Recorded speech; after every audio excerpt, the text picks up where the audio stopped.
Hey everyone, Marathon Hurdler here, back with some more Final Fantasy VIII. Last time, we got into a battle with Galbadia Garden, and while we were able to hold them off for a while, they started to get the upper hand on us, so we decided to go for a full-out offensive and managed to sneak into Galbadia Garden. Now we're trying to take on the Sorceress in order to save the world. Now one thing I want to do before I move on is I want to make some changes to my setup, and I want to do this on screen because this will give me a chance to talk a little bit about where we're at with this playthrough and give you a bit of a status update.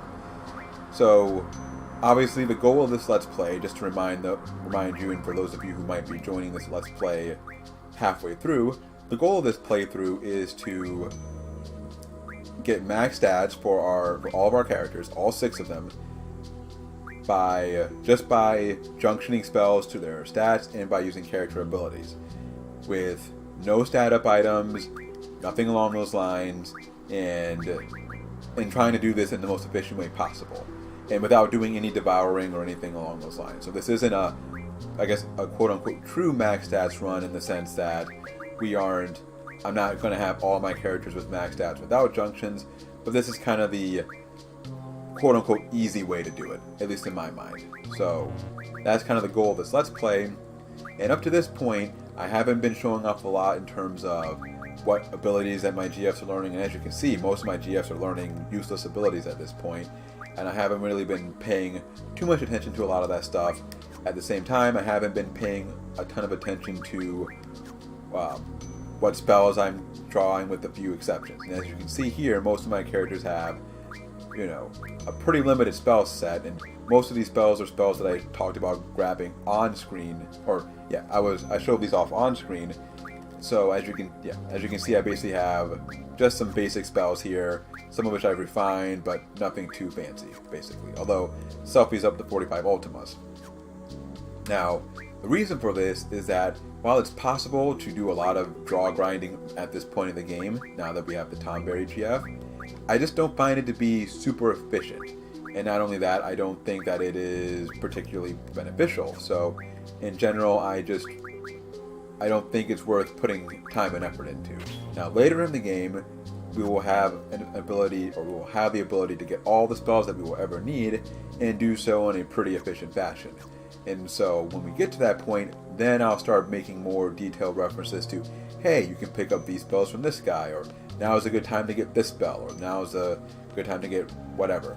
So when we get to that point, I'll be sure to explain all of that. But part of the reason I have not been as concerned about doing it at this point is largely because it really isn't that necessary. Let's see, what else was there I wanted to mention here.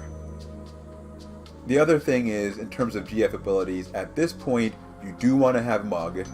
So if you did not learn Mug already, you might want to fight some of the enemies here. Now obviously there are I think there's still some Galbadian soldiers here, and so you can't really use them. But there are some monsters here which you can fight, card.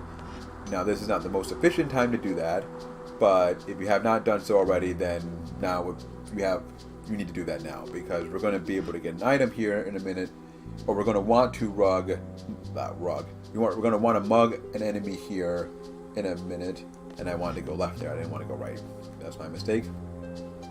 There's an enemy here that we're going to want to mug in a little bit, so if you don't have mug, pick that up. But really the big things you want to make sure you have the Encounter None ability, which hopefully you have that by now, because we're almost at the end of this too. But yeah, you want to have the Encounter None ability. Hopefully you've learned enough of the stat junction ability, so that you're able to junction magic to all 5 of the major stats: HP, Strength, Vitality, Magic, and Spirit, for your 3 characters in your party. If you can do that, then everything else is kind of trivial at this point. Now obviously learning some of the Magic Refine abilities, the Ice Magic Refine, Fire Magic, Life Magic, Status Magic, those are good, and if you have them, or if you don't have at least a couple of those, you want to make sure you learn those. But for the most part, I've mentioned what you want to learn as we've kind of gone along. And with regards to other abilities that you're going to want to learn, and there are going to be a lot of them, you don't need to worry that much, and I keep going in the wrong rooms, but you don't need to worry too much about that. In part because if you remember, we have the cactars, both that I've kind of mentioned that you could fight at this point, but later we're going to have another opportunity to go to an area where all we fight are cactars. So yeah, that's why I'm not worried about what abilities I'm getting at this point, because yeah, we will easily have the opportunity to got my second key card there, but we'll have the opportunity to learn all those abilities at a later point, so I'm not too worried about it. Now, I think that is about it. So yeah, I don't really have anything else, and so now I can kind of get back to focusing on this episode here and taking on the sorceress. So I kind of got a little lost there for a minute. I was distracted trying to explain everything that I wanted to explain with regards to where we're at in terms of the Let's Play at this point, but hopefully you were able to kind of follow what I was doing there for the most part when I was, hopefully you were able to kind of follow what I was doing up to this point. But now that we got the second key card, what we need to do is we go back to where Ragin and Fugin were, take the stairs all the way up, and then that allows us to cross over to this area right here. And as you'll see, yeah, there's a basketball court and we can jump over. Now, if you're wondering if you can get back to the area where you started, if for some reason you wanted to, all you gotta do is come over here and that door is unlocked, and then you're good to go. That drop point has shell. You already have 300 of those, so we're not going to pick them up. I mean, later in the game, we're going to want to have shell for all of our characters, but obviously there are better ways of getting that than drawing them from a random draw point. And now, if you remember, this is the area that we saw earlier in the game when we first came to Galbadia Garden, and this brings us back to the center, or the central court. And the reason we want to come here, beyond looking for more key cards, is because of that guy right there. That is a Cerberus, or not a Cerberus, that is the Cerberus. It's the next GF that we can obtain, but we have to fight him to do so. Now I want to make a quick save file in case something goes wrong here. It shouldn't, but just in case, it's better to be safe than sorry. Let's see, yeah, this is my next. You can kind of see what I kind of spoiled where we're going in the future with some of my backup save files there, but it's okay. Now, one thing I want to point out before I move on is that there's an enemy in this area that you can fight called Triface. And Trifaces are a very important enemy for a couple of reasons. First, if you use level up on them, they gain the Pain spell on their draw list. Pain is one of the best spells you can use for junctioning to magic. So if you want to pick that up, now is a great chance to do that, although it will take you a while because our magic stats are fairly low, unless you've been refining some cards or you did some draw grinding of your own. And I think there's a better chance to get those spells later, so I'm not worried about doing it now, but you can if you want. Second thing that you can do here with those Trifaces is that you can mug curse spikes from them. Now that's not in particular why I have it equipped, but you can do that. And curse spikes can also be refined into pain spells, but more important, if you get 100 of them, you can refine them into a dark matter. And dark matters are very important for a couple of reasons. First, they teach Kisis the Shockwave Pulsar move, which is her best limit break in the game, and one of 2 attacks in the game which can break the damage limit in a single hit. Other attacks such as Renzo Kukin or Duel or Shot can obviously do that with their multiple hits, but Shockwave Pulsar is one of 2 that can do it in a single hit. Dark Matters can also be refined into 100 Ultimas, which we're going to want to do later in the game, but they can also be refined into Rosetta Stones, which we obviously need for the playthrough that we're doing here. Now, this is not the most effective place to get them, but you can if you want to. Just remember that when you're done, you don't want to kill the enemy, so you want to make sure you use Micro Missile and Card or something like that to avoid getting experience. Now, I don't think this is the most effective way to do that, but if you want to, you can. The other thing that I will point out is, if you have a Rosetta Stone, at this point it is possible to start grinding your characters up to a level 100 for this max stats run. One benefit of doing it now is that if you have a character at level 100, Cerberus will be at a higher level, which means that he'll gain the triple spell in his draw list, which represents one of the 2 chances that you have to draw that spell. There are other ways to get the triples that we need, so I'm not worried about it. But that's one advantage. The downside, though, is that it takes a long time to do it at this point, because you can only grind up one character at a time. Plus, the enemies don't offer that much experience unless you level them up, but then that's dangerous for obvious reasons, so I just wouldn't do it. If you want to, just let me, or leave a comment or send me a message, and I will respond and kind of tell you how to do that. Otherwise, when I get to the point when I do this in my playthrough, I'll just put a link into that video in this video description. But for now, not worried about that, so let's go ahead and take on Sorceress, who is our next GF. Or who will become our next GF. Now this guy, much like most of the bosses at this point in the game, or throughout the game, is not very difficult. Now one thing that we want to do, well, after this trash talk kind of subsides, now one thing that we want to do, and the reason why I gave Selfie the Mug ability, is that Sorceress has speed junction scrolls on him. And those are things that we're going to want. So, can we draw? We can't draw. Unfortunately, we cannot draw. Unfortunately, we can't draw. What is it? What am I trying to draw from him? We can't draw Dispel from him, so we were kind of stuck with him being able to use triple. But yeah, this guy's not going to be very hard, so I'm not too worried about it. But you can see the power of triple. And what's nice about Sorceress, once we pick him up, is that Sorceress actually allows us to, or what he does, is he actually casts double and triple on all of our characters. That's actually what his thing is. So that's pretty nice. And that's actually one of the few GFs that are actually worth anything in this game. But at any rate, we're not that worried about it. We're just gonna take him out. Nothing to really see here, just attack. If you want to, you can use Aura and use your limit breaks, or you can,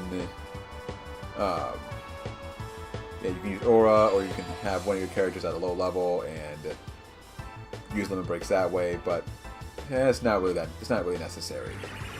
Now I might do that for a battle later in this area, but we'll deal with that when we get there. I am kind of wishing I'm kind of wishing I had Dispel on me right now, though, because having him attack or having him use 3 spells is kind of annoying. It just makes this battle much longer than it needs to be. At any rate, shouldn't take that much longer to finish him off. I think we'll take him out pretty quickly here. Let's see. Squall's hit should be the last one. Yep. Alright, there you go. Perfect. Wow. Just show us your hindquarters there, Sorceress. Anyway, yeah, now that we finished him off, we get his card, 30 AP, which is pretty nice. So I'm going to go in and actually change my GF abilities, because I feel like I should probably pay a little more attention to that, even though it's not super important. So let's see. Oh yeah, we should probably get rid of... Do I have any Echo Greens? Huh. I do not. Well, we'll just use a remedy, who cares. But yeah, let's go ahead and set the GF's abilities, those who learn new ones anyway. So we'll go Elemental Defense ×2. Siren, we'll have her learn Status Medicine Refine. Brothers, work on HP plus 80, that's going to take a long time. And then, was there someone else? Just Sorceress? Alright, now you can see Sorceress has a really nice junction list here. Strength, Magic, Spirit, and Speed. Pretty cool. And that's it. So let's go ahead and give Sorceress to someone. I don't think it really matters who we give it to. Oh, and I forgot, I didn't equip Pandemona? Huh. Thought I had. Anyway, let's go ahead and... what do I want to do? Let's do Magic plus 40. And then... Do you have ability ×3? Yeah. So then... Everyone should have ability ×3 at this point. Right? Perfect. So let's just give you Pandemona. Not like it really matters. So now that we're done with that, the next thing we need to do from here is... Let's see. I need to head left. Now, one thing that I've read, and I'm not sure if this is the case, but from what I've read in that room back there, tri-faces are a 100% encounter rate, or they're 100% guaranteed. Now, that it's not to say that there's a fixed encounter, so there's not like a specific spot. You do have to kind of run around a bit. And then, yeah, so you have to, so you do have to kind of run around a bit, but it is a 100% encounter rate, so that's the only enemy that you can fight there, so it's actually more efficient than I thought to get your curse spikes here, but I still don't think it's worthwhile because you have to deal with not killing them. And later, we will have a fixed encounter with tri-faces at a point where we aren't worried about not leveling anymore, and it'll be much easier to kill them and get what we need. So that's far more efficient in my opinion. But if you want to level up early, that's the place where you want to get your curse spikes to get your Rosetta Stone if you did not play the cards earlier. Now, at this point, I need to go upstairs, and then I want to go left because there's a yeah. Yep, and there's the elevator. Now, next up is we have our, yeah. I was gonna say something more dramatic, but nope. There's Cypher. Now I could save my game here and change my party. Let's see, Squall, Selfie, and Keistis. Yeah, well, yeah, let's just go with them. But what I do want to do is make sure that I have Aura on the right person, because I don't want Squall to have to cast it on himself if I decide to use that. The reason why I was debating who I want to take is not like it really matters from the perspective of the battle, but based on who comes with you, Cypher makes comments depending on who shows up. So, for instance, like, yeah, with Keistis, he talks about being a dear student of his. He never was he? You know, like, Selfie, she was, yeah, that stuff. And like, if it was Renoa, he says, like, why are you fighting me? Just a year ago, we ... like implying that they slept together a year ago, or were sleeping together a year ago. And if it's Zell, he calls him a chicken wuss and say we've gone through a lot together. And I can't remember if it was Irvine. It's like, why are you fighting your own students or something like that? But, yeah, it doesn't really matter, but I figure no reason to change who I've got. And now we're going to be fighting Cypher. While Edea just kind of sits there in her weird suspension chair, question mark. Don't really know what's going on with that, but yeah. Now we get to fight Cypher, and this is not going to be a particularly difficult battle. Just got to be honest with that.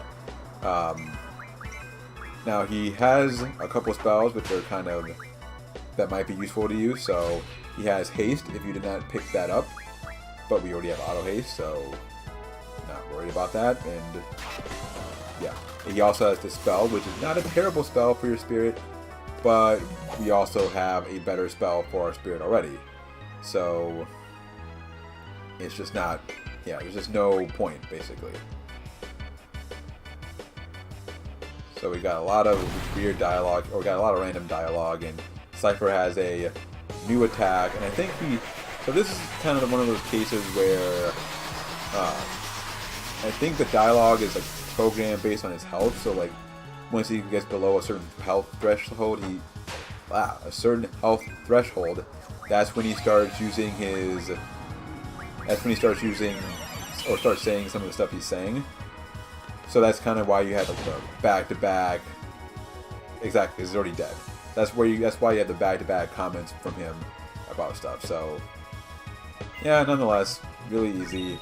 Now you can mug him for 8 Mega Phoenixes, which would have been nice, but you know the Mega Potions are fine too. So are you gonna fight us, Edea? Nope, clearly she's not. She's just gonna run away for some reason. Gotta set up the battle here. Really set up the drama. But just in case you did not know, they tell you where to go. So, we have to go to the auditorium. Now you can talk to Cypher and he says like, oh, there's no way you're ever gonna beat her. And Okay, cool. So I'm not bothering to show that one off. So yeah, now once you get off the elevator, then you run across all the way here, and that's going to lead you to this leads you to this room right here where you can access the auditorium. Now, if you don't have Encounter None equipped, you can even run into encounters here. So if you're someone who tries to take off Encounter None for a certain before you go into a boss fight, that's not a good time to do that. So let's see now. I want to make sure I want to have Mug on here. Let me just check my notes. So yeah, I don't think it matters. And Renoa shows up, of course. Now, see, this is kind of one of those stupid moments where the game has a plot point involving Renoa, so she just has to show up, even though she doesn't even say anything of merit or of any value. She just kind of says, "Squall!" and that's it. But she has to be here because of a plot point, so she just shows up. So yeah, that's basically that. Not changing my setup at all. And now Edea shows up. And she's ready to kill us, I suppose. Why is all this? Again with this Destiny stuff. The legendary seed. Is that so? Well, that's nice. How did Cypher get down here? Well, he might be worthless, but you're still going to let him fight with you, so can't be that useless. Huh. So she doesn't even know what seed is. Well, I guess she knows what seed is now. But yeah, I don't know if they did a great job of building up the animosity between Edea and Seed. It's just kind of like, oh, by the way, you have to fight her, Seed fights the sorceress, and that's kind of it.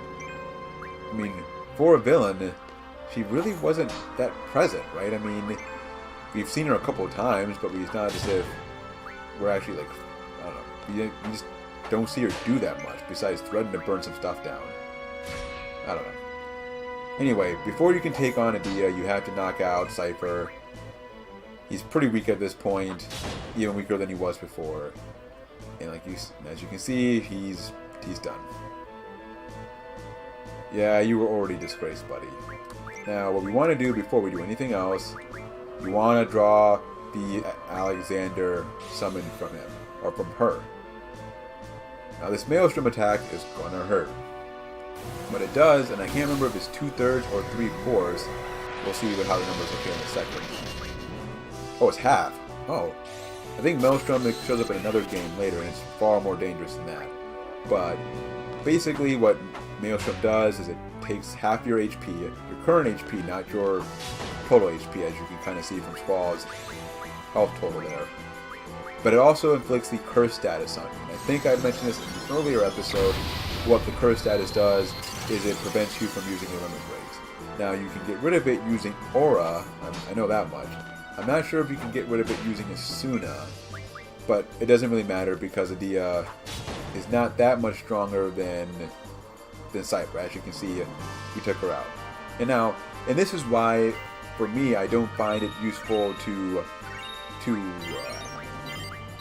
what am I trying to say? I don't find it useful to draw spells at this point in the game, or to do a lot of draw grinding outside of what I kind of showed you, because just by equipping Triple, which we can refine from cards, and Quake, which we can refine from cards as well, your strength is more than enough to take out just about any boss in 2 or 3 turns. And at a later point, we can do all this stuff faster anyway, so I just don't see that as being a point of emphasis. But if you want to, obviously you can. And now that we've defeated the sorceress, it seems like she's frozen us again. It's kind of like what happened when we first ran into Edea and Cypher walked off. And Renoa, except for Renoa. Renoa's not frozen. What's she doing? Is she gonna kill him? No, she's making out with him? What's going on? Yeah, man, she's cheating on you. After all this talk about how much she loves you and wants to be with you. Yeah, that relationship between the two of them is just too strong. Sorry, man. I'm sorry. That sucks. Oh, wait. That's not good. Maybe she wasn't having an affair with Cypher. What? She's not possibly still alive, is she? Yes, the 5 kids that you have. Or, I guess, not counting Cypher. So you were expecting it to be us to kill you? That seems pretty harsh. I mean, you did just fight us a second ago. Maybe now is not the time to just pretend like nothing's happened. Sorceress Edea? What about her? What about her? What is wrong with Noah? What's going on with the sorceress? Where's the loan? Well, we're going to have to find out the answer to all these questions on the next disc. That's right, we are at the end of disc 2 finally. So, next time we're going to continue on with the story and move into disc 3. This is where the game really starts to pick up in terms of its pace, and we're going to be moving pretty quickly to the point where we can finally start maxing out our stats. The point of this whole walkthrough. But until then, this has been Marathon Hurdler. I want to thank you as always for checking out my videos, and hopefully I will see you next time.